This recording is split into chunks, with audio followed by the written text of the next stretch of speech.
테슬라 또 급등, 시장은 불안.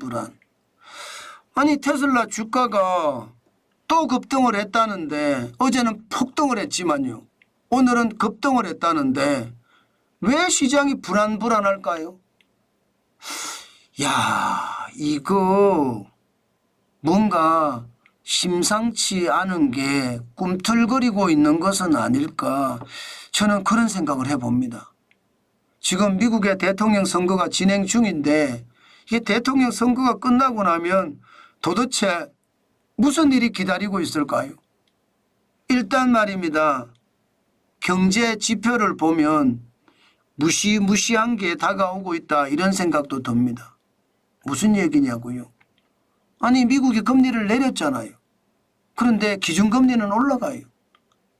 미국의 기준금리가 5.5%이던 것이 0.5%포인트 인하해서 5%가 됐단 말입니다. 그런데 10년물 국채금리는 10월 23일에 4.242%, 그리고 10월 25일에도 4.29%를 유지하고 있습니다. 기준금리를 0.5%포인트 내린 거에 비하면 지금 굉장히 많이 올라간 수치죠. 작년 10월 19일 날 4.990%까지 올라갔잖아요. 4.990%. 그러면 지금 4.242%에 0.5%를 더해보면 4.742%가 되나요? 0.5%포인트 기준금리를 내렸으니까. 그러면 여러분 지금 2023년 10월 19일 4.990% 다음이란 뜻이에요. 지난 4월 25일에 4.704%도 있지만 지금 4.242%도 굉장히 높은 수준이다, 이렇게 이야기할 수 있습니다. 기준금리를 내렸으니까. 여기에 대한 시장 불안감이 굉장히 크다는 거예요. 왜 올라갈까?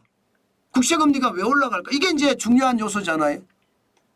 도널드 트럼프 전 대통령이 재선될 확률이 높다, 이렇게 이야기를 하니까요, 시장에서는 아니 그러면 금리를 올라갈 수밖에 없겠는데 왜? 일반 관세도 10% 올리고, 중국에 대한 관세는 뭐 60% 이상 100% 200%까지 올린다고 하네. 그럼 일반 관세 10% 올린다는 것은 모든 수입품에 적용이 된다는 이야기잖아요. 그럼 수입 물가 올라가잖아요. 수입 물가가 올라가니까 국내 물가도 올라가겠죠. 미국은 수입에 의존하고 소비 중심의 시장이니까 국내 물가가 올라가면 금리를 다시 올릴 수 있다는 그런 상황까지 만들어지겠죠. 지금 그게 시장에 더 큰 불안 요소로 작용한다는 뜻입니다. 아마 그 불안 요소가 시장을 강타하고 있는 겁니다. 시장이 좋다 이렇게 이야기하거든요. 소비자 심리 지수가 70.5로 10월을 미시간대에서 발표하는 게 기록을 했습니다. 물론 100이 기준치입니다. 100이 기준치인데 소비자 심리 지수가 70.5라는 건 굉장히 낮은 거거든요. 아니 2020년 2월에는 101.0%까지 기록한 적도 있거든요. 그러니까 지금 70.5는 굉장히 낮아요. 그러나 7월에 66.4에서 8월에 올라가고 9월에 올라가고 10월에 계속 올라간다는 뜻이잖아요.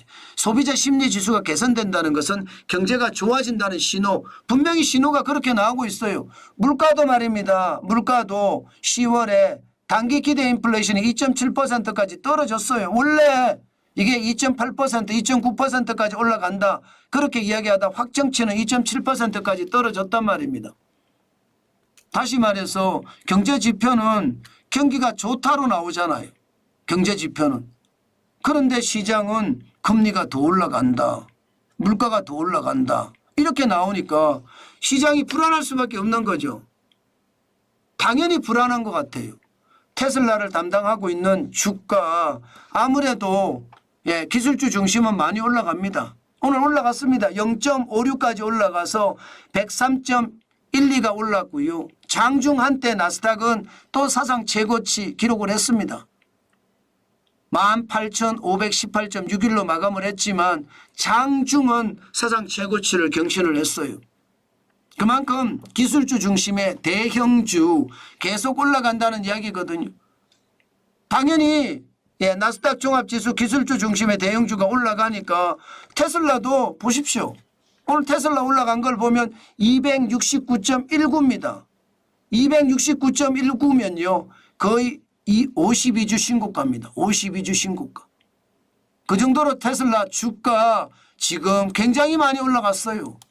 테슬라 주가가 이렇게까지 올라가는 것을 보면 그만큼 실적이 좋았기 때문에 올라간다 이렇게 이야기하잖아요. 예, 장난 아니게 올라갔습니다. 오늘만 3.34% 올라갔으니까요. 그러니까 실질적으로 예, 나스닥은 올라갔어요. 대형주 중심 S&P 500은 올라가려다가 주춤주춤 하면서 약보합으로 그냥 마감했습니다.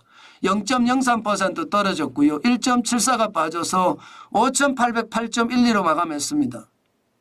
그렇지만 다우 산업지수는 좀 상황이 달랐습니다. 좀 많이 빠졌어요. 이게 기술주 중심의 대형주, 특히 기술주는 팡팡 올라갔습니다만은 상대적으로 금리가 올라간다고 하니까 중소형주나 예, 중견 기업의 주식들은 아무래도 떨어질 수밖에 없습니다. 다우산업은 블루칩 중심이거든요. 그러다 보니까 예, 중소형주 내지는 중대형주가 대부분입니다. 이게 금리가 올라가니까 거기에 영향을 받아서 떨어진 겁니다. 0.61% 떨어졌고요. 259.96으로 빠져서 4,214.40을 기록을 했습니다. 시장이 굉장히 혼란스럽죠. 예, 불안하죠. 맞습니다. 지금 시장은 굉장히 혼란스럽고 불안한 추세입니다. 그만큼 말입니다. 테슬라가 실적이 좋아서 올라갔지만 시장에는 야 어떡하지 하는 그런 예, 의아함이라고 해야 되나요? 그런 게 남아있다 이렇게 보입니다. 물론 오늘 반도체들은 좀 좋았어요. 필라델피아 반도체 지수도 오늘은 조금 올라갔습니다. 당연히 필라델피아 반도체 지수가 1.07% 올라서 5,212.83이 됐거든요. 약간은 올라갔어요. 그만큼 말입니다. 뭔가 예, 반도체의 어떤 상황도 좋아진다는 분위기다 보이고요. 엔비디아도 약간 올라갔습니다. 예, 141.54로 마감을 했는데 0.8% 올라갔습니다. 그만큼 말입니다. 예, 지금 시장의 분위기는요. 뭐 반도체가 나쁘지 않다 이런 뜻이에요. 애플도 말입니다. 231.41달러까지 약간 올라갔습니다. 0.36% 올랐거든요. 전체적으로 미국 주식은요. 대형주 중심으로는 쭉쭉 오르지만 중소형 주나 중대형 중심의 블루칩은 떨어진다. 이렇게 봐야 되나요? 저는 이것을 보면서요. 결국 대선 후에 시장은 한 번쯤 요동치겠구나. 저는 그런 생각합니다. 기본적으로 미국도 부채 덤이거든요. 물론 돈 풀어서 미국 경제를 살리고자 하겠죠. 그러나 돈 풀어서 살리는 것도 한계가 있습니다. 이자에 대한 부담이 이미 큰 데다가 돈을 계속 푼다는 것도 굉장한 어려움일 겁니다. 그런 것을 생각을 하면 앞으로 주식시장 분명한 것은 경계감을 가지고 보셔야 된다. 그 말씀 여러분 강조하겠습니다. 그만큼 말입니다. 제가 시장을 보는 것을 아주 지독하게 보거든요. 저는 진짜 지독하게 보면서 시장 너무 허투루 보지 말자. 지금은 생업에 열심히 종사하면서 돈을 쌓아가는 게 좋겠다. 그 말씀 마지막으로 다시 한번 드립니다.